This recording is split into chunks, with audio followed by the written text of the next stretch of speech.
नमस्कार दोस्तों।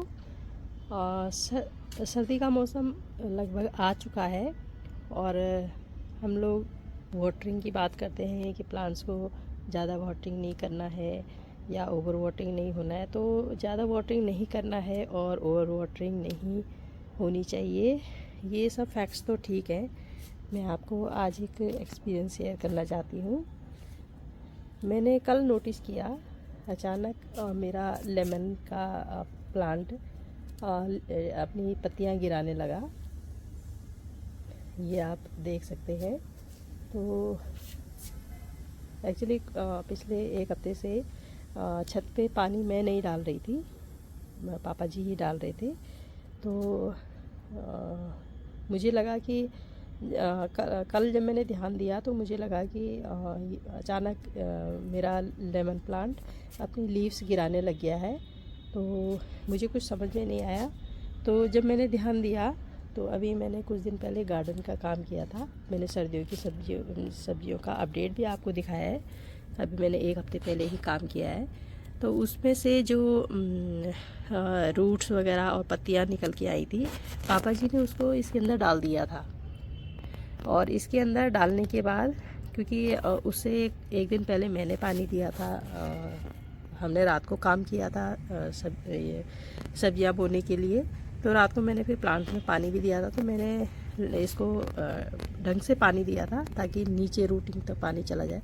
तो पापा जी को लगा कि ये बहुत ज़्यादा गीला है पॉट, और उन्होंने जो है जो उसका वेस्ट मटेरियल था, यानी सूखी हुई जड़ें और सूखे हुए पत्ते, वो इसमें डाल दिए, यानी मल्चिंग टाइप की कर दी। और उनको लगा कि इसके पास तो बहुत ज़्यादा पानी है, तो उन्होंने इसको पानी देना बंद कर दिया। और फिर उसके बाद एक दो दिन उन्होंने शायद 1 लीटर के मग से एक मग पानी इसमें डाला होगा कि इसके अंदर तो ऑलरेडी बहुत सारा पानी है। जबकि हुआ ये कि इसके अंदर पानी ख़त्म हो गया, मतलब क्योंकि इस समय इसमें आप देख सकते हैं कि फ्रूटिंग, बहुत अच्छी फ्रूटिंग भी हो रही है। और जो छोटे फ्रूट हैं वो बड़े होने की राह पे हैं, और जो बड़े फ्रूट हैं वो इस तरीके से पकने की राह पे है। ये देखिए, ये पक गया है। तो इस वक्त चूँकि फ्रूटिंग हो रही है तो फ्रूट्स को के अंदर भी पानी बनता है, तो उसके लिए भी प्लांट को पानी की ज़रूरत होती है। लेकिन पापा जी ने सोचा कि ज़्यादा इसके अंदर पानी है, तो इसलिए उन्होंने इसे पानी कम दिया या नहीं दिया। तो उसकी वजह से सबसे पहले यहाँ इसके ऊपर की पत्तियाँ पीली पड़ के, अब तो जड़ चुकी हैं सारी, तो यहाँ से सारी पत्तियाँ पीली पड़ के और ऐसे ही फोल्ड हो गई थी। तो जब मैं कल छत पे आई तो मुझे लगा कि इस प्लांट को क्या हो गया। लेकिन फिर मैंने ध्यान दिया कि सिर्फ टिप की ही पत्तियाँ नहीं, बल्कि यहाँ और भी पत्तियाँ ये ऐसे इस तरीके से फोल्ड हो रही थी। तो फिर सबसे पहले मल्चिंग हटाई गई। पापा जी को मैंने बोला कि हो सकता है इसको पानी कम मिल रहा हो। पापा जी ने कहा कि नहीं, ऐसा नहीं हो सकता है। तो पापा जी भी साथ में ही थे, तो पापा जी ने ही पहले मल्चिंग हटाई।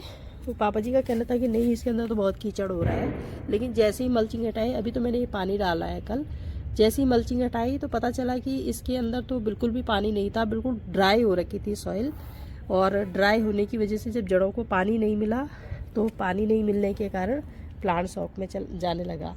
और इस वजह से इसकी सबसे पहले टिप की पत्तियों को असर हुआ, क्योंकि सुबह की डायरेक्ट सनलाइट भी टिप पे लगती है, और फिर दिन में जो 3 बजे की सनलाइट होती है वो भी टिप पे लगती है। तो इस वजह से सबसे पहले टिप की पत्तियाँ पानी की वजह से फोल्ड होने लगी।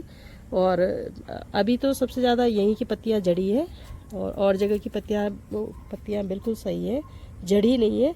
लेकिन सारी पत्तियाँ इस तरीके से फोल्ड हो गई थी। तो उसके बाद मल्चिंग हटाने के बाद हम पापा जी को मैंने बोला कि भाई पानी की वजह से ये प्रॉब्लम हो रहा है। हमने फिर सबसे पहले इसमें पानी ही डाला, और कल रात को भी मैंने इसमें पानी डाला था। तो कल रात से अब मैं ये बहुत रिवाइव हो चुका है। हालांकि कुछ पत्ते इसने आज भी गिराए, लेकिन कल इसने बहुत सारे पत्ते गिराए थे। और कल जो है इसे बचाने की वजह से वीडियो शूट करना मैं भूल गई थी। लेकिन अभी मैं दिखा रही हूँ, क्योंकि अभी भी पत्तियाँ गिरी हुई हैं, तो मैंने सोचा एक बार मैं शेयर कर देती हूँ। तो लेकिन कल से ये कम पत्तियाँ गिरी है।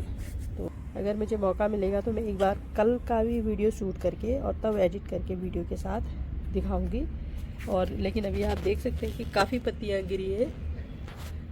नीचे की तरफ जहाँ ज़्यादा धूप नहीं लगी है वहाँ फिर भी पत्तियां बच गई, लेकिन ऊपर की तरफ की पत्तियां काफ़ी गिरी है इसमें। तो दोस्तों ये वाटरिंग ट्रीटमेंट के बाद के एक दिन के बाद का व्यू है। और कल मैंने सुबह का आपको अभी वीडियो शूट करके दिखाया है। और अब मैं कल शाम को यहाँ आई थी तो शाम तक काफ़ी पत्ते गिरे हुए थे। तो मैंने ये देखने के लिए कि सुबह और कितने पत्ते गिरेंगे इसके और क्या वाटर ट्रीटमेंट वाकई फ्रूटफुल है या नहीं, ये देखने के लिए मैंने रात को ही सारे पत्ते झाड़ू से इकट्ठा करके एक जगह इकट्ठा कर दिए थे। हटाए इसलिए नहीं कि मैं आप लोगों को भी दिखाना चाह रही थी। और अब आज मॉर्निंग में कल ही का वक्त हो रहा है, मतलब कल जिस टाइम पे मैंने वीडियो शूट किया था सुबह 9:15 बजे, तो आज भी मैं सुबह 9:15 बजे छत पे आई हूँ। और अब आप देख सकते हैं कि यहाँ पर बहुत मिनिमल अमाउंट में पत्ते गिरे हुए हैं। और ये वो पत्ते हैं जो कि उस समय जब पानी की कमी की वजह से ये ड्राई हो रहा था तो उस समय जो पत्ते पीले पड़ गए थे, तो उन्हीं पत्तों में से कुछ पत्ते गिरे हैं, लेकिन बहुत कम मात्रा में है। इसका मतलब ये है कि पानी की कमी, वाटरिंग की कमी के कारण ही ये सूखने लगा था। और अब इसके ऊपर के जो पत्ते हैं ये बिल्कुल नॉर्मल साइज़ में आ गए हैं। पहले ये मुड़ के गोल गोल हो गए थे और अभी बिल्कुल नॉर्मल हो गए हैं। तो मैं एक्चुअली यही एक्सपीरियंस शेयर करना चाह रही थी कि हमेशा वाटर लॉगिंग या ओवर वाटरिंग से ही प्लांट ख़राब नहीं होता है। मेरे साथ ये एक बार मेरे एडिनियम प्लांट के टाइम पे भी हो चुका है कि जब मैंने जो है वाटर लॉगिंग ना हो इस चक्कर में और खरास कॉटेक्स ना सड़ जाए इस चक्कर में उसको पानी कम दिया था। सेम स्थिति इसके साथ भी हुई है, इस फ्रूटिंग प्लांट के साथ। तो स्पेशली फ्रूटिंग प्लांट्स में तो ये बहुत ध्यान देने वाली बात है कि जिस समय फ्रूटिंग हो रही हो उस समय 100% आपको इसको पानी डेली देना ही देना है, क्योंकि इसके जो फ्रूट्स हैं उनमें रस तभी बन पाएगा जब आप इसको प्रॉपर तरीके से डेली पानी देंगे। और पानी नीचे जड़ों तक जाना चाहिए, ये हमें बहुत ध्यान रखने की ज़रूरत है फ्रूटिंग प्लांट्स में। और ये भी मैं बताना चाहूँगी कि वाटर ट्रीटमेंट सक्सेसफुल रहा। अगर मैं सोचती कि मैं इसे रिपोर्ट कर दूँ तो रिपोर्टिंग के लायक भी रिपोर्टिंग जैसा भी कुछ था नहीं। ज़बरदस्ती इस समय प्लांट शॉक में आ जाता है क्योंकि इस समय बहुत ज़्यादा फ्रूटिंग हो रही है। और अगर मैं इसको इस वक्त रिपोर्ट करती तो प्लांट शॉक में भी जा सकता था। और अंदर आप देख सकते हैं सॉइल बिल्कुल भुरभुरी है और बहुत ज़्यादा रूट बाउंड भी नहीं दिखाई दे रहा है प्लांट, ऊपर रूट भी नहीं आई है। तो ऐसी परिस्थिति में इसको ज़बरदस्ती रिपोर्ट करना, प्लांट को ज़बरदस्ती ही शॉक में डालना था। तो इसलिए अच्छा हुआ कि मैंने पहले ध्यान दे दिया और इसमें वाटरिंग ट्रीटमेंट से ही इसको रिवाइव करने की कोशिश की। एक चीज़ और बताना चाहूँगी, इसके साथ मेरा ये एयर पोटैटो तैड़ी और गीठी दोनों लगे हुए हैं। एक ये है और ये की है, और मैं दिखा देती हूँ कि ये पूरी छत पे फैला हुआ था। और जब ये पानी की यहाँ तक फैला हुआ है आप देख सकते हैं, और अभी आगे तो बल्कि ये टिप पे हरा है, लेकिन ये इधर सूख गया है। तो जब ये सूख रहा था मुझे तभी समझ जाना चाहिए था कि शायद इसमें वाटरिंग की कमी हो रही है और इसी वजह से ये सूख रहा है, लेकिन हमने ध्यान नहीं दिया।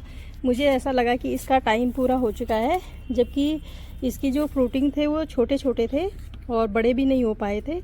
इस बार पहली बार ऐसा हुआ कि एयर पोटैटो के फ्रूट बहुत छोटे छोटे रह गए और मैं समझ ही नहीं पाई कि छोटे क्यों रह गए। एक्चुअली इसमें भी फ्रूटिंग हो रही थी और मुझे इसको पानी देना था। पानी देने से ही इसके फ्रूट्स बड़े बड़े होने थे और मैं समझ ही नहीं पाई कि ये फ्रूट छोटे क्यों रह गए। मैं दिखा देती हूँ, अभी भी कुछ फ्रूट इसमें लगे हुए हैं। ये देखिए, ये बड़ा ही इस बार फ्रूटिंग बड़ी ही नहीं हो पाई और बहुत छोटे छोटे ट्यूबर रह गए। तो सेम रीज़न है जो नींबू के लिए रीज़न है, नींबू के प्लांट के लिए, कि उसके फ्रूट भी पानी की वजह से जो है नहीं बड़े हो पाते। अगर मैं ये ध्यान नहीं देती, अभी ये छोटे छोटे फ्रूट हैं तो ये बड़े नहीं हो पाते ये वाले फ्रूट। तो अच्छा हुआ कि मैंने टाइम पे देख लिया और मैंने रिपोर्ट भी नहीं किया इसे, और पानी से ही ये रिवाइव हो गया है। तो मैंने आज ये अपना एक्सपीरियंस आपसे शेयर किया है। और आप भी ध्यान रखिए कि फ्रूटिंग प्लांट्स में वाटरिंग कम भी नहीं होनी चाहिए, ये सोच के कि अब सर्दियाँ आ गई हैं तो ऐसा नहीं है, क्योंकि धूप बराबर पड़ रही है और इनमें क्लोरोफिल, हरी पत्तियों में इनके क्लोरोफिल होता है। लगातार फोटोसिंथेसिस का प्रोसीजर हो रहा है, तो फोटोसिंथेसिस के लिए पानी की बहुत ज़रूरत होती है। तो जितना ज़्यादा ये सन रेज को अब्जॉर्ब करेंगे उतना ही ज़्यादा आपको इसको उतना ही इसको पानी भी चाहिए साथ में, क्योंकि खाना तभी बनेगा जब साथ में पानी भी होगा और मिनरल्स के साथ साथ पानी भी होगा। तो इसलिए वाटरिंग ज़रूर करनी है और जड़ों में वाटरिंग ज़रूर होनी चाहिए। यही मुझे आज आपसे शेयर करना था। तो दोस्तों, आपको ये ध्यान रखना है कि जिस समय फ्रूटिंग हो रही हो उस समय रेगुलर वाटरिंग चाहिए ही चाहिए है। एटलीस्ट जड़ों को पानी चाहिए। अब आप ऐसा कर सकते हैं कि जैसे आप एक दिन बहुत अच्छे से इसको पानी दे दें ताकि बिल्कुल नीचे जड़ों तक पानी चला जाए, और उसके बाद अगले दिन ना दें।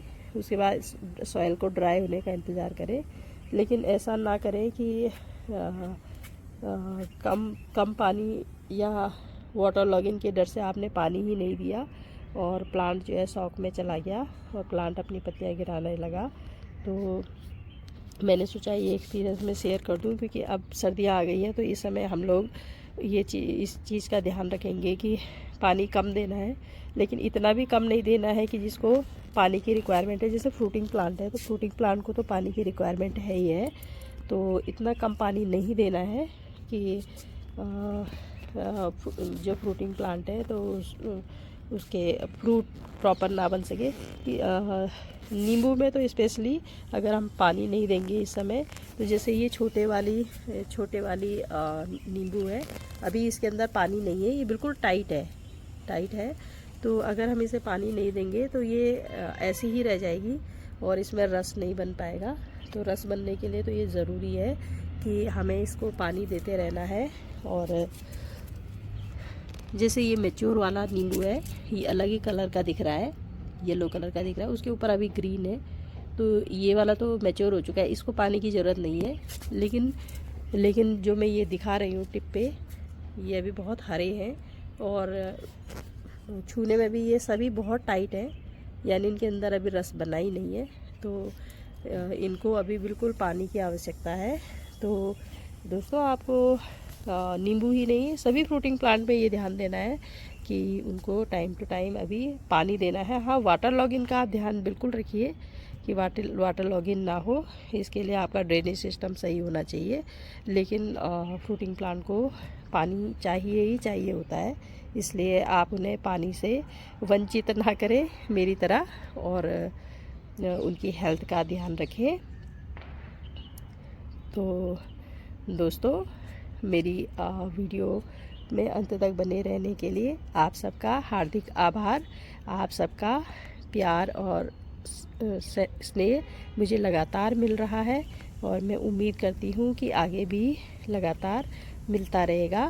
तो अभी विराम देती हूँ अपनी वीडियो को यहीं पर। मिलती हूँ अपनी नई वीडियो में नए कंटेंट के साथ। तब तक के लिए हैप्पी गार्डनिंग फ्रेंड्स।